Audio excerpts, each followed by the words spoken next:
Hey, this is Slash, and you're watching Stormbringer TV.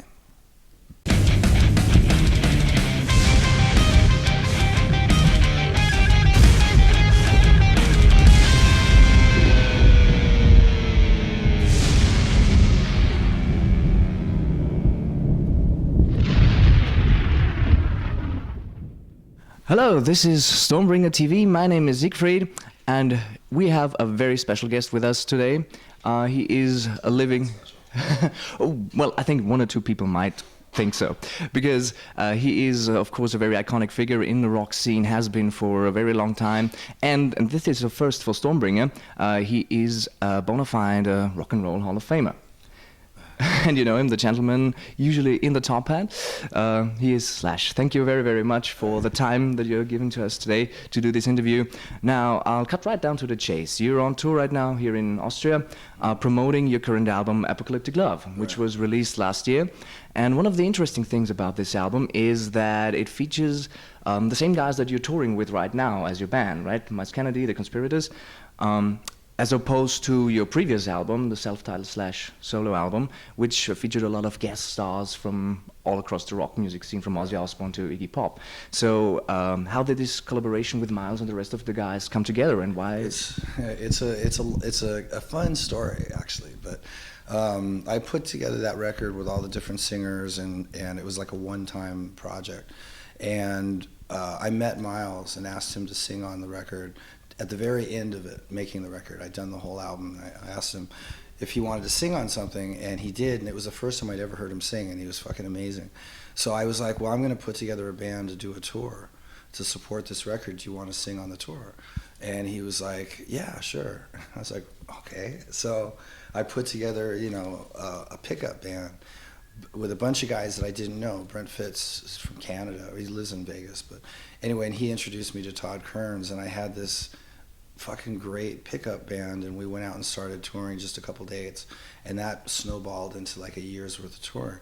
And I thought, well, if I was going to make another record, I'd just do it with these guys. They're awesome. So I wrote on the road with MYLES, and then when the tour was over, went into pre-production, with the guys, got the songs together, and made Apocalyptic Love, which was like live in the studio.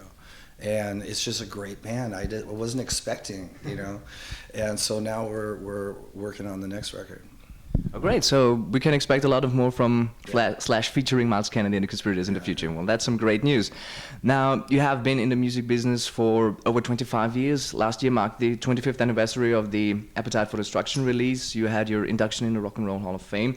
Was this, the Hall of Fame thing, something special for you? I mean, you have received tons of awards over the years, Grammys, platinum albums, and so on and so forth. Was this something that stood out, or was it just another thing? Well, I mean, you're definitely not in this for the awards, okay? Sure. And the Rock and Roll Hall of Fame, I mean, it's an honor, and to be inducted along with some of the cool people that we were inducted with, and to be in league with people I grew up listening to that I idolize and respect, from Zeppelin and the Stones and Buddy Holly and all these different people. To be put in that arena is one of the cooler things, compared to other awards. That's a nice place to be. Yeah. Yeah, you mentioned you're not in it for the awards, because one thing that I always felt, especially like with the type of music that you made with Guns N' Roses, that you're still making today, that is always like sort of, wouldn't say, not necessarily rebellious, but sort of a music where... It's not big for awards, I'll tell you that much. Yeah, that's true. But let's say it's like sort of a music that is there to make a statement, like, I'm here, listen to me, and this is what I do. So, and I have something to prove. Now, you have been in the business for a very long time, have met all the ups, all the downs, have seen a lot of good things, a lot of bad things. Is there still something left to prove for you? Do you have this feeling? I mean, I don't think we intentionally go out there with something to prove anyway. It's sort of just, this is what I do. And if you have to fight to do it, then it becomes something you have to prove, because you have to beat down barriers and kick down doors and shit like that. And at this point in my career, I'm so against the grain of what the rest of the industry is doing. But people have sort of accepted that that's the way I am, and I don't necessarily feel like I have anything to prove, but I do feel very conscientious about trying to make music the way that I want it to hear, no matter what, the way I want it to sound, no matter what anybody else says. You know, so there's still that sort of rebellion in me. I don't want to be told how to play this or what it should sound like by anybody.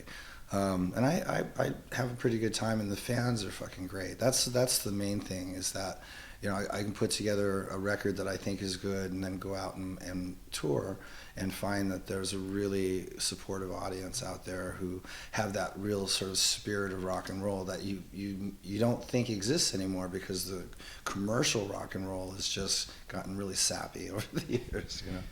That's actually a good lead into my next question.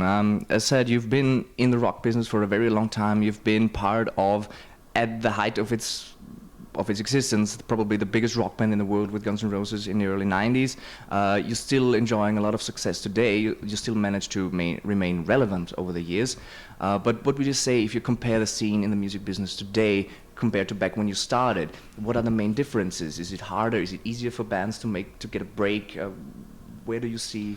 Well, I mean, I come from, you know, I was raised into the very much the old school record business. Even before I was in the band, even before I picked up the guitar, I was in that environment. And when I finally did get into the business, we sort of rode that last wave of the old sort of the old industry. So now it's changed. It's turned into a very digital, very single-oriented, kind of like disposable music kind of industry. You know, it's not about great records anymore, or long playing records. It's about like one song, and it's very faceless. Okay, but if I was a musician, young musician trying to get into it, I mean, I'm sort of looking at it from that angle now. I do everything on my own label. I sort of have had to come from the bottom again and have to work my way up, you know. And so young guys have basically to do the same thing, but you have a lot of vehicles that you didn't have before. You've got all the social networking stuff, and you know, you've got your Facebooks and your MySpace and whatever else they'll come up with to sort of expose yourself. But trying to get that to the amount of people that you need to get it to is something that you have to use your own imagination, and it's sort of like the Wild West out there, you know? So, but I mean, it's harder now because you don't have the kind of thing where I'm going to put together this, I think, is great music, and I'm going to go out and do this club circuit and maybe get picked up by an A&R guy and get development at the record company. That is non-existent anymore, you know. So now you are meanwhile a father yourself. What if the day one day will come where your kids say, "Dad, I want to get into the music business. I want to be a rock star. I want to be pop musicians." Would you like encourage them? Would you caution them about the things that may lie ahead of them, seeing all the things that you have seen, knowing all the things? Ask me this question. You know, my kids are 8 and 10 years old. You know, they're kids. They do all kinds of stuff. I don't think any of it really necessarily looks permanent. I mean, one of them's like a champion skateboard rider now. I don't know if that's going to be the rest of his life, or if that's just going to be till he's 13 or what.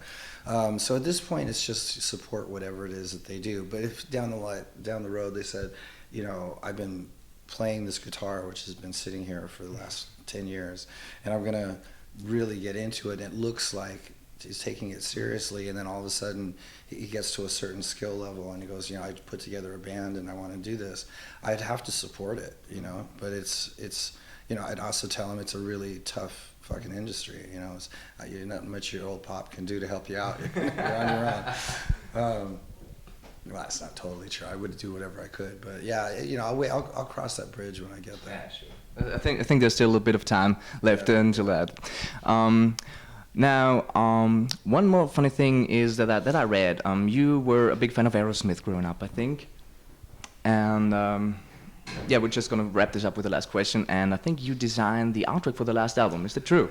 I didn't. Well, that's a funny story. I didn't design the album artwork, not the whole, but a drawing of mine that I did back before I think I even started playing guitar, of Aerosmith, that I did, just a pencil drawing, and I gave it to a friend of mine who was an Aerosmith fan, like a big time Aerosmith fan. He had it all these years, and at some point he showed it to Steven and those guys, And all of a sudden, I got an email from Steven saying, "Can we use that drawing in our album?" And I was really honored. I was like, sure, I suppose so.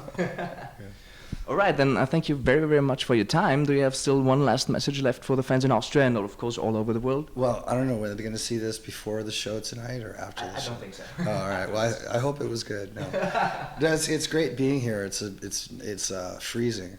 Yeah, it is. I've changed my wardrobe to fucking warm clothes because normally I come out in the wintertime and I just wear tennis shoes and jeans and a t-shirt, and I would never get sick because I was fueled by alcohol. But since I'm not drinking anymore, I get sick like that. Anyway, it's great being here, and I'll be back soon. All right, that's very awesome. Thank you very much. Slash for Stormbringer TV. Thank you.